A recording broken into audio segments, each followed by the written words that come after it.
Halo semuanya, perkenalkan, nama saya Nabila Putri Sabrina dari kelas 11 II 1. Di video kali ini, saya akan menjelaskan mengenai peristiwa penting di Eropa.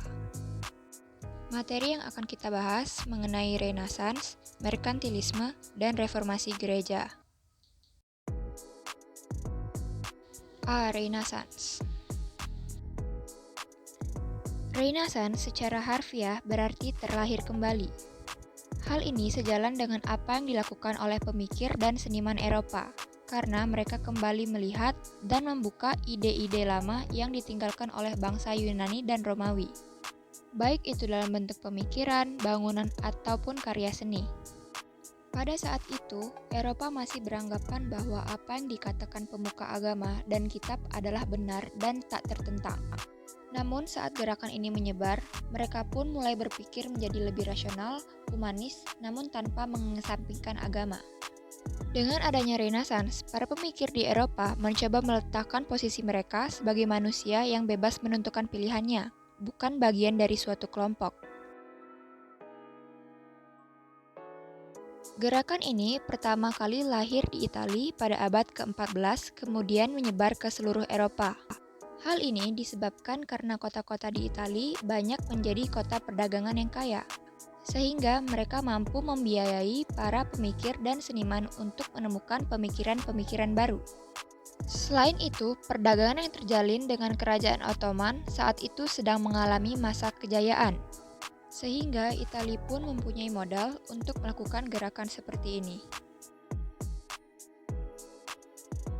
Dampak dari Renaissance antara lain, tumbuhnya kebebasan, kemerdekaan, dan kemandirian setiap individu manusia.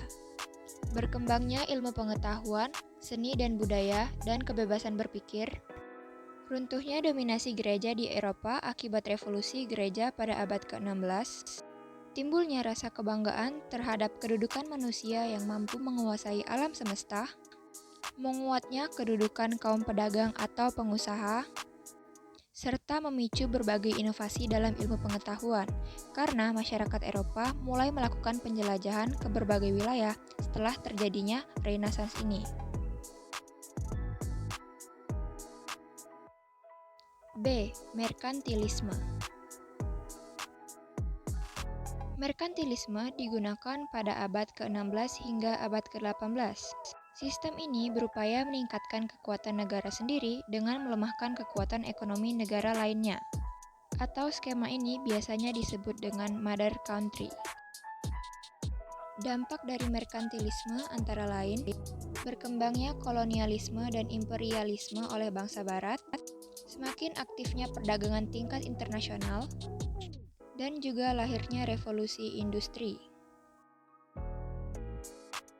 Kerajaan-kerajaan Eropa yang terkenal dengan kebijakan ekonomi ini pada abad ke-16 sampai 18 disebut dengan The Big Three. Tiga negara ini adalah Prancis, Inggris, dan juga Spanyol. C. Reformasi gereja. Penyimpangan terhadap ajaran Kristiani oleh gereja menjadi faktor utama dari reformasi gereja.